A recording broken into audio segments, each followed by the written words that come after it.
আমাদের দ্বিতীয় কোশ্চেন, নিম্নলিখিত কোন সংখ্যাটি 2 দ্বারা বিভাজ্য হবে না? অপশন দেওয়া রয়েছে 4টা। 3টে অপশন আমাদের সংখ্যা দেওয়া আছে এবিসির মধ্যে। আর ডি নম্বর অপশন বলা হয়েছে যে উপরে সব কয়টি কিনা। যদি এই 3টে সংখ্যাই যেগুলো দেওয়া আছে সেটা যদি আনসার হয়ে থাকে তো সব কয়টি হবে আনসার আমাদের।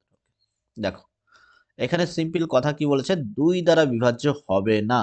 2 দ্বারা বিভাজ্য হবে না। তা 2 দ্বারা কখন বিভাজ্য হয় না কোন সংখ্যা? দেখো কি বলা হলো, নিয়মটা যদি দেখি 2 দ্বারা বিভাজ্যতার নিয়ম কি বলছে, যদি একক স্থানীয় অঙ্কটি, এই যে দেখো একক স্থানীয় অঙ্ক, একক স্থানীয় অঙ্কটি শূন্য, এখানে কি শূন্য আছে? না, কোথাও শূন্য নেই, শূন্য দেখা যাচ্ছে না। আর কি বলছে, জোড় সংখ্যা, জোড় সংখ্যা বলতে কি 2, 4, 6, 8, এই যে 4টে নাম্বার আছে, অর্থাৎ 4টে সংখ্যার মধ্যে, 4টে অঙ্কের মধ্যে কোনোটা কি দেখা যাচ্ছে ওখানে? দেখো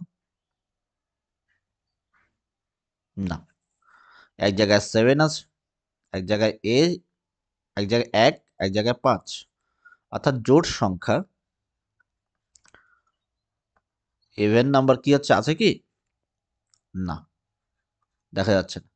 তাহলে কি এই যে 3টে অপশন আছে কোনোটি হবে না, তাই না? অর্থাৎ সরি, এখানে বলছে এখানে কি কোনোটাই 2 দিয়ে ভাগ যাবে না। তাহলে কি এখানে অপশন অনুযায়ী, কোশ্চেন অনুযায়ী কি হচ্ছে, এখানে না হবে। তাহলে কি হচ্ছে, এই অপশনটাও ঠিক, এটা 2 দিয়ে ভাগ যাবে না। এখানে কোথাও জোড়া সংখ্যা নেই।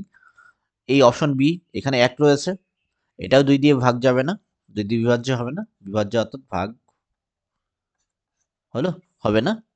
এই যে এখানে কত রয়েছে, একক স্থানীয় অঙ্ক 5, তাহলে এটাও 2 দিয়ে ভাগ যাবে না। তো অপশন কি হচ্ছে আমাদের, তাহলে এবিসি অপশন, ডি নম্বর অপশনটা কি হিসেবে দেওয়া আছে, যে উপরে সব কয়টি অপশনই আমাদের আনসার হিসেবে হবে কিনা। হ্যাঁ, উপরে সব কয়টি হিসেবে অপশনই আনসার, ঠিক আছে। তো এখানে ডি নাম্বারটা আমাদের আনসার হবে। ওকে, তো আমাদের অপশন কি হবে, ডি নাম্বারটা, সব কয়টি হলো। নিয়মটাকে মাথায় রেখো, এখানে 2 দ্বারা বিভাজ্যতার নিয়ম কি হচ্ছে, একক, দশক, শতক, হাজার, অযুত, লক্ষ, নিযুত, কোটি লিখলাম। আমাদের হিসেব কোথায় কোথায় করতে হবে, আমাদের হিসাব করতে হবে একক স্থানীয় অঙ্ক নিয়ে, হিসাব করতে হবে একক স্থানীয় অঙ্ক নিয়ে। হলো, আমাদের দুটো কোশ্চেন সলভ হলো। পরবর্তী কোশ্চেনে তোমাদের সাথে দেখা হবে আবার। ওকে, থ্যাংক ইউ।